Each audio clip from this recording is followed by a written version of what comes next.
Welcome sa Durs 2.0.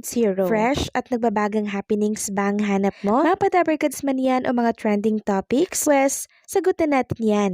Kaya naman isubscribe nyo na ang ating channel para sa mga nagbabagang balita everyday. Welcome back again sa ating YouTube channel mga Kadabarkads, and for tonight's video, ang pag-uusapan natin ay tungkol sa mga importanteng kaganapan sa loob at sa labas ng Itbulaga, and syempre, mga importanteng ganap kay Bimbi at kay Raisa May. Simulan natin ang talakayan dito po sa ibinahaging video ni Jack Salvador. Kuha po ito sa Itbulaga Studio. Pagkatapos nga po ng Itbulaga, nung time po na present si Bimbi mga Kadabarkads, nakita po natin na talaga naman pong ang dami pong naglapitan pong mga live audience, studio audience kay Bimbi, and talagang ini-entertain niya naman ito mga Kadabarkads. Siya pa nga po yung humahawak or naghahawak po ng mismong cellphone ng nagpapapicture para nga naman po siya po ay makuhanan po ng maayos. So ganyan po kabait si Bimbi mga Kadabarkads, talagang pinalaki po ng maayos, pinalaki po ng tama ni Miss Chris Aquino. Kasi the way po ng pag-approach niya po mga Kadabarkads sa mga casual netizen, sobrang genuine po nun, walang pag-aatubili, very down to earth mga Kadabarkads, at yan po talaga yung nagustuhan ng mga netizen kay Bimbi, knowing anak siya ni Miss Chris Aquino, pero napakahusay niya po talagang makisama. Ito rin po kasi yung dahilan mga Kadabarkads kung bakit mabilis na nakapalagay ang loob po ni Bimbi ang mga Itbulaga hosts. And nakita rin po natin dito na meron po nag-kiss sa cheeks ni Bimbi mga Kadabarkads, dahil nga po dyan nag-alala ang mga Dabarkads natin at supporters na baka daw si Bimbi po ay mahawa. Knowing Bimbi mga Kadabarkads, mabilis po kasing kapitan si Bimbi mga Kadabarkads ng mga ubo, sipon, ganyan. Mabilis po siyang mahawa. Kaya please lang po sa mga lalapit kay Bimbi, extra ingat po tayo. Samantalang, naalala niyo po ba mga Kadabarkads si Cards, yung nagbigay po ng drawing kay Bimbi and kay Raisa May? Meron po siyang inilabas na random picture kuha po sa Itbulaga. At every picture na yan mga Kadabarkads, meron pong caption. Katulad na lamang po nito, sabi niya dyan kasama niya si Bimbi, ito yung selfie bago ko tuluyang binigay yung drawing. Then sa pangalawang picture, sabi niya dito si Raisa na nagtanong kung ilang araw kong ginawa to. Tapos sabi daw po ni Raisa, mas maganda raw yung kay Bimbi. Then, ito po yung next, sabi niya dito, ito naman yung picture nung nalaman niya na ako yung gumawa ng portrait. Kasi nakita ko po yung isa sa mga video na kung saan nagpapapicture nga po si Cards, medyo hindi po siya agad na-notice ni Bimbi sa dami po ba naman na mga lumalapit po sa kanyang Dabarkads para magpapicture. Kaya late na niyang nalaman na ay si Cards pala yun mga Kadabarkads, kaya nilapitan ulit siya ni Bimbi dito. And then, ito po yung sumunod na picture na kung saan nakabakhag nga po si Bimbi kay Raisa. Sabi niya dito, habang may nag-show sa gitna, ganyan sila sa Gedli. And then, umasa daw po siyang mabunot, kaso minalas daw po siya mga Kadabarkads. Sabi niya pa, ayan si Sir Jack, na super bait. Buong show nasa Gedli ko siya or gilid.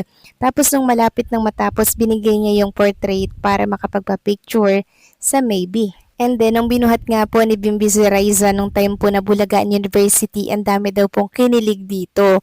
And then, nakapagpa-picture din po siya kay Karen. Super manika daw po si Karen, mga Kadabarkads. Kasi nga naman, super ganda po at kinis ni Karen in person. Samantalang pag-usapan naman natin mga Kadabarkads ang tungkol dito sa inilabas po na picture ni Jack Salvador sa kanyang social media account na kung saan ay inedit na po ng mga supporters. Bale, inilagay na po si Raisa May dyan, katabi po ni Bimbi. Ay, ito nga pala mga Kadabarkads, bale may final layout na po para sa t-shirt po ng Maybe. Ayan, ipapakita ko na lamang po sa inyo.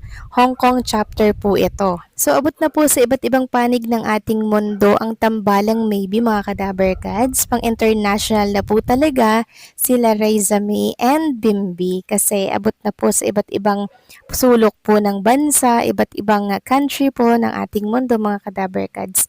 Tunay nga naman po na sobrang sikat na po nila and patuloy pang sisikat sa pagdaan po ng buwan at taon. So bali kanina po mga Kadabarkads, nag-live po si Jack Salvador dito po sa TikTok TikTok. Kaso niya nga, super saglit lang yan kasi may lakad pa nga po si Jack Salvador.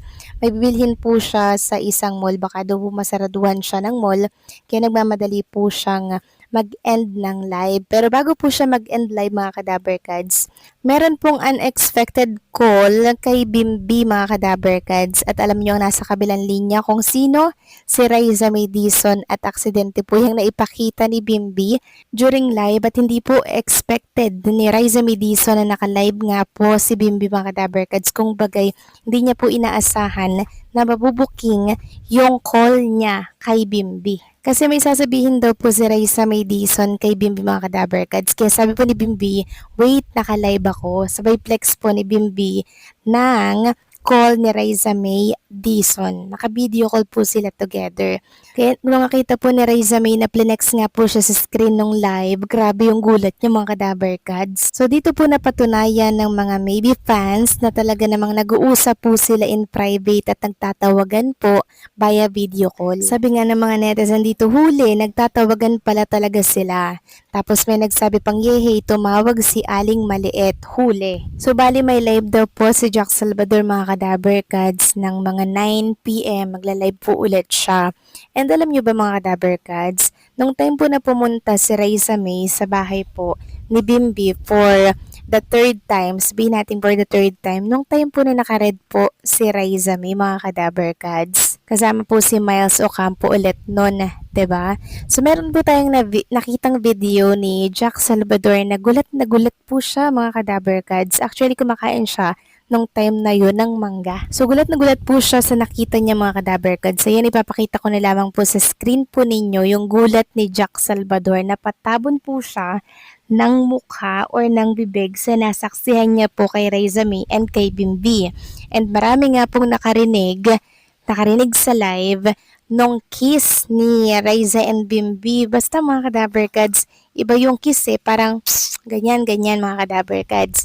And eto nga po yung mga komento nila, babasahin ko po sa inyo. Sabi dito, tuwang-tuwa ako sa reaksyon ni Papa Jack nila sa nakita niya sa dalawa. Sana nga totoo sila na nga lalong kinilig ako sa saya. Sabi pa ng isa dito, tunog na tunog Bim, hindi ka makadenay sa amin. Grabe ka naman Bimbi. Nandyan si Papa Jack nakatingin sa inyo. Super love mo talaga si Raiza, kaya ka nagseselos. So ayan mga Kadaber Cards ha.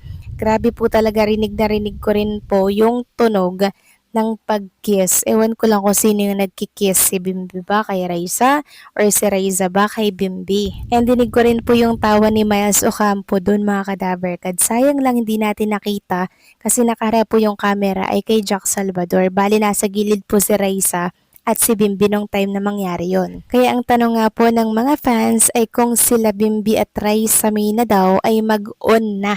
Sabi pa nila soft lunch na daw ba yun mga Kadaber Cards? So ang dami nilang sinasabing ganyan. Pero ulitin ko lamang po mga Kadaber Cards na mga bata pa po sila Raiza May at si Bimbi. Kaya enjoy na lang muna natin yung mga nakikita natin kung ano man yan. Kasi ang dami pa pong mga pwedeng mangyari mga Kadaber Cards. Kaya enjoy the process lang. Huwag nating i-pressure sila Raiza and Bimbi, okay?